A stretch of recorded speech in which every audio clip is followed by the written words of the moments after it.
पाठ 5 शाप मुक्ति।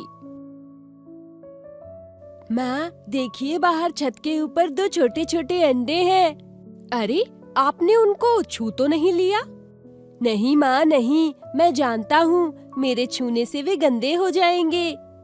शाबाश बेटा, आप अगर उन्हें छुएंगे तो चिड़िया उन्हें तोड़ देगी, तो ये बेचारे बच्चे अंदर मर जाएंगे। जी हाँ माँ, दादी माँ ने मुझे समझाया है, जीव मात्र पर दया करो। मैं तो वहाँ चिड़िया के लिए दाना और कटोरी में पानी रख कर आया हूँ। शाबाश बेटा, ऐसी गलती न करना जैसी पाठ में प्रभात ने की अपने बचपन में। एक दिन ऐसा हुआ कि मैं बूढ़ी दादी की आंखों का इलाज कराने दिल्ली के एक बड़े प्रसिद्ध नेत्र चिकित्सक डॉक्टर प्रभात के पास गया। लगभग अंधी हो चुकी दादी को सहारा दिए जब मैं डॉक्टर प्रभात के कमरे में पहुंचा, तो उन्होंने मुस्कुराते हुए दादी का स्वागत किया। आओ आओ दादी माँ, कहो क्या तकलीफ है? दादी ने आवाज से ही डॉक्टर की उम्र का अनुमान लगाकर कहा, कोई तकलीफ नहीं बेटा, बस बुढ़ापे की मारी हूँ। बुढ़ापे में नजर कमजोर हो ही जाती है। पर मैं तो आँखों का डॉक्टर हूँ दादी अम्मा, बुढ़ापे का इलाज मेरे पास कहाँ? डॉक्टर प्रभात ने हंसते हुए कहा। मेरी दादी भी कम विनोद स्वभाव की नहीं थी। कहने लगी, कोई बात नहीं बेटा, तुम आँखों का ही इलाज कर दो। बुढ़ापे का इलाज तो भगवान के पास भी नहीं है। यह सुनकर डॉक्टर प्रभात हंस पड़े और दादी से बात करते हुए उनकी आँखों की जांच करने लगे। उन्होंने विस्तार से कई उपकरणों और यंत्रों की सहायता से दादी की आँखों की जांच की।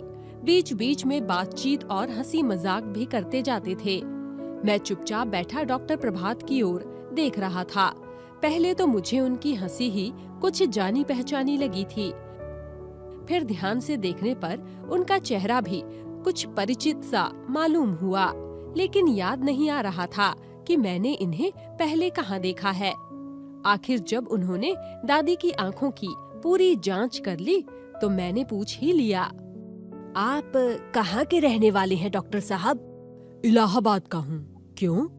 अरे, हम भी इलाहाबाद के ही हैं। दादी मुझसे पहले ही बोल उठी। अच्छा, बड़ी खुशी हुई है। डॉक्टर प्रभात ने सचमुच खुश होकर पूछा, इलाहाबाद में कहाँ रहते हैं आप लोग? दादी ने ज्यों ही हमारे इलाहाबाद वाले घर का पता ठिकाना बताया, डॉक्टर प्रभात ने मेरी तरफ देखा और अचरज भरी प्रसन्नता से बोले, अरे तुम बब्बू तो नहीं हो? और तुम मंटू? अचानक मेरे मुंह से निकल गया। आप हमारे बचपन के मित्र मंटू हैं ना? हाँ भाई, मैं मंटू ही हूँ। वाह यार, तुम खूब मिले। तुम तो शायद जब दूसरी या तीसरी कक्षा में पढ़ते थे तभी अपने परिवार के साथ दिल्ली चले आए थे, है ना? वाह, मुझे तो स्वप्न में भी आशा नहीं थी कि जीवन में फिर कभी तुमसे भेंट होगी। सच बड़ी खुशी हुई तुमसे मिलकर। मुझे भी, मैंने अत्यंत प्रसन्न होकर कहा। तभी डॉक्टर प्रभात ने दादी का चेहरा ध्यान से देखा और अचानक उनकी मुस्कान लुप्त हो गई। चेहरा किसी दुखियाई स्मृति में काला सा हो आया। दादी की अत्यधिक कमजोर आंखों को डॉक्टर के चेहरे का यह भाव परिवर्तन नजर नहीं आया। वे प्रसन्न होकर पूछने लगी, अच्छा, तो तुम दोनों बचपन में साथ साथ खेले हो? यह तो बड़ा अच्छा संयोग रहा। तुम तो अपने ही हुए। डॉक्टर बेटा, हाँ, तुमने अपना क्या नाम बताया? मंटू। इलाहाबाद में हमारे पड़ोस में एक वकील रहते थे। उनके लड़के का नाम भी कुछ ऐसा ही था। बड़ा बदमाश लड़का था। डॉक्टर प्रभात ने कोई उत्तर नहीं दिया। वे सहसा बहुत गंभीर हो गए। दादी के लिए दवाई का पर्चा लिखते हुए उन्होंने कहा, ये बातें फिर कभी होंगी दादी अम्मा। बाहर और भी कई रोगी इंतजार कर रहे हैं। मैं आपकी दवाई लिख रहा हूँ, बाजार से मंगवा लेना और दिन में 3 बार आँखों में डालती रहना। फिर अगले सप्ताह आज के ही दिन आ जाना। आपकी आँखों का ऑपरेशन करना होगा। घबराना मत, ईश्वर ने चाहा तो आपकी आँखें अच्छी हो जाएंगी। बाहर आते ही दादी ने मुझसे पूछा, यह उसी वकील का बेटा मंटू था ना? हाँ दादी, बचपन में मेरे साथ पढ़ता था। बस, तो अब इसके पास दोबारा आने की जरूरत नहीं। मैं इस दुष्ट के हाथों अपनी आंखें नहीं फोड़वाऊंगी। कैसी बातें करती हो दादी? यह तो बहुत माना हुआ डॉक्टर है और अब तो अपनी जान पहचान का भी निकल आया। उसे दुष्ट क्यों कह रही हो? तू भूल गया इसने वहां इलाहाबाद में क्या किया था? क्या किया था? अरे तुझे याद नहीं, इसने मोहल्ले की कुतिया के 3 पिल्लों की आंखें आक के पौधे का दूध डालकर फोड़ दी थीं। तूने ही तो यह बात हम लोगों को बताई थी। उसमें से एक अंधा पिल्ला तूने जिद करके पाला था। यह भी तुझे याद नहीं? मैं सचमुच ही सब कुछ भूला हुआ सा था, लेकिन दादी के याद दिलाने पर एक धुंधली सी स्मृति उभरी और जो ही मैंने दिमाग पर जोर दिया, बचपन की वह दुखद स्मृति सहसा कल की सी घटना के रूप में स्पष्ट होकर मेरी आंखों के सामने आ गई। इलाहाबाद में हमारे पड़ोसी वकील साहब की कोठी के पीछे एक बहुत बड़ा बाग और घास का मैदान था। मैं मंटू के साथ अक्सर वहाँ खेला करता था।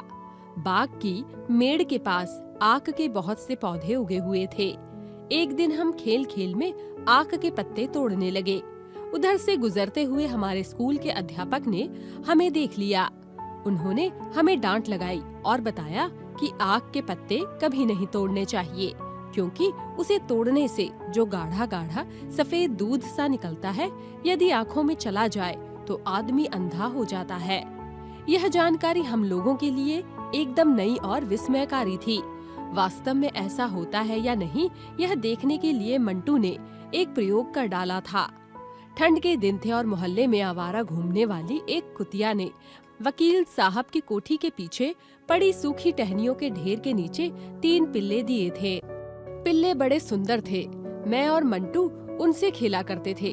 आग के दूध के भयानक असर की जानकारी मिलने के अगले दिन जब मैं स्कूल से आकर खाना खाने के बाद मंटू के साथ खेलने गया, तो मैंने देखा कि मंटू आग के इधर उधर भटक रहा था। नजदीक जाकर मैंने देखा, हैरान रह गया। मंटू आग के पत्ते तोड़ तोड़ कर उनका दूध पिल्ले की आंखों में डाल रहा था। यह तूने क्या किया बेवकूफ? पिल्ला अंधा हो जाएगा, मैंने चिल्लाकर कहा। मंटू ने उस पिल्ले को रख दिया और बोला, मैंने उन दोनों की आंखों में भी आग का दूध भर दिया है। अब देखेंगे ये तीनों अंधे होते हैं या नहीं। उस गाढ़े चिपचिपे दूध से तीनों पिल्लों की आंखें बंद हो गई। कुछ दिनों बाद आंखें तो साफ खुल गई थीं, लेकिन वो अंधे हो गए थे। मंटू के इस कुकृत्य की जानकारी केवल मुझे ही थी। मैंने उसे उन प्यारे प्यारे पिल्लों को अंधा कर देने के लिए बहुत बुरा भला कहा था और वकील साहब से शिकायत करने की धमकी भी दी थी। लेकिन मंटू को एहसास हो गया था कि उसने अपनी जिज्ञासा शांत करने के लिए इस प्रयोग के रूप में एक बड़ा पाप कर डाला है। उसने गिड़गिड़ाकर मुझसे कहा था कि यह बात मैं किसी को ना बताऊं। मैं शायद बताता भी नहीं। जब उन 3 पिल्लों में से 2 दिन रात कूं कूं करते इधर से उधर भटकते मर गए, मुझे बहुत दुख हुआ और उस दिन मैं बहुत रोया। दादी माँ और परिवार के अन्य सभी लोग मुझसे बार बार पूछने लगे कि मैं क्यों रो रहा हूँ। पहले मैंने बात छिपाकर अपने मित्र मंटू को बचाने की कोशिश की, लेकिन फिर मुझे तीसरे पिल्ले का ध्यान आ गया जो अभी जीवित था और उसकी जान बचाना मुझे मंटू को पिटाई से बचाने से ज्यादा जरूरी लग रहा था। इसलिए मैंने रोते रोते सारी बात बता दी और उस पिल्ले की आंखों का इलाज कराने की जिद पकड़ ली। सब लोगों ने मंटू को बुरा भला कहा। वकील साहब ने उसकी पिटाई भी की।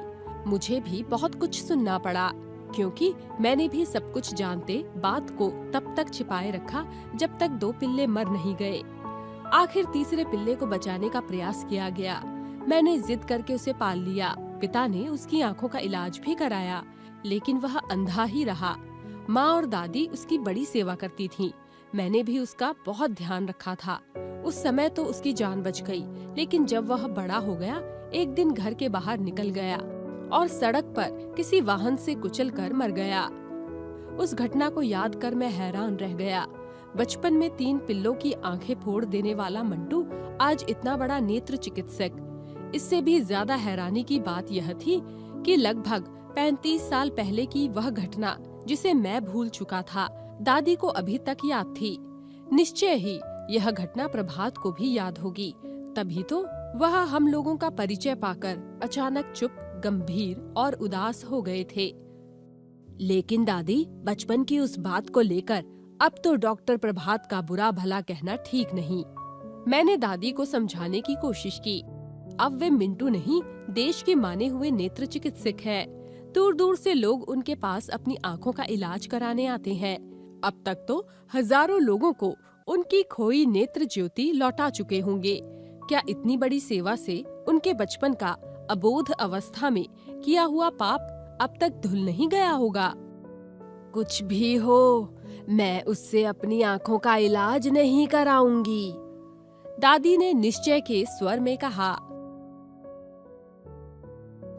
दादी का स्वभाव बिल्कुल बच्चों का सा है, जिद पकड़ लेती हैं और किसी के मनाए नहीं मानती। मैंने उन्हें बहुत समझाने की कोशिश की, लेकिन वह डॉक्टर प्रभात से अपना इलाज कराने को तैयार ना हुई। आंखों में डालने की जो दवाई डॉक्टर प्रभात ने लिख कर दी थी, वह भी नहीं खरीदने दी। परिवार के सब लोगों ने उन्हें समझाया, लेकिन टस से मस नहीं हुई। आखिर शाम को मैंने डॉक्टर प्रभात को टेलीफोन किया और दादी की जिद के बारे में बताया। डॉक्टर प्रभात ने गंभीर होकर सब कुछ सुना और बोले, तुम अपने घर का पता बताओ, मैं स्वयं आकर दादी अम्मा को समझाऊंगा। लगभग 1 घंटे बाद डॉक्टर प्रभात हमारे घर में थे और दादी से कह रहे थे, दादी अम्मा, मैंने बचपन में जो काम किया था उसे मैं आज तक नहीं भूला हूँ, और मैं उस शाप को भी नहीं भूला हूँ जो आपने मुझे दिया था। जब तक आप इलाहाबाद में रहीं, मुझे देखते ही कहने लगती थीं, अरे कमबख्त मंटुआ, तूने मासूम पिल्लों की आंखें फोड़ी हैं, तेरी आंखें भी किसी दिन इसी तरह फूटेंगी। आपके इस शाप से मुझे अपने पाप का बोध हुआ और मैंने फैसला कर लिया कि मुझे जीवन में नेत्र चिकित्सक ही बनना है। मेरी आंखें तो आपके शाप के कारण कभी न कभी फूटेंगी ही, पर उससे पहले मैं बहुत सी आंखों को रोशनी दे जाऊंगा। उन बहुत सी आंखों में 2 आंखें आपकी भी होंगी दादी अम्मा। डॉक्टर प्रभात की बातों में न जाने कैसा जादू था कि दादी की ही नहीं, हम सबकी आंखें भर आई। दादी तो इतनी भाव विह्वल हो उठी कि उन्होंने डॉक्टर प्रभात को पास बुलाकर हृदय से लगा लिया।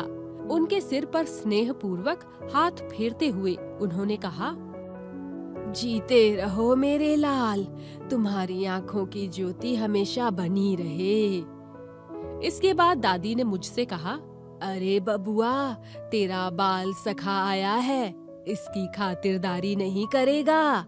जा, इसके लिए अच्छी सी मिठाई लेकर आ, और सुन, इसने जो मेरी आंखों के लिए जो दवाई लिखी थी ना, वह भी खरीद लाना।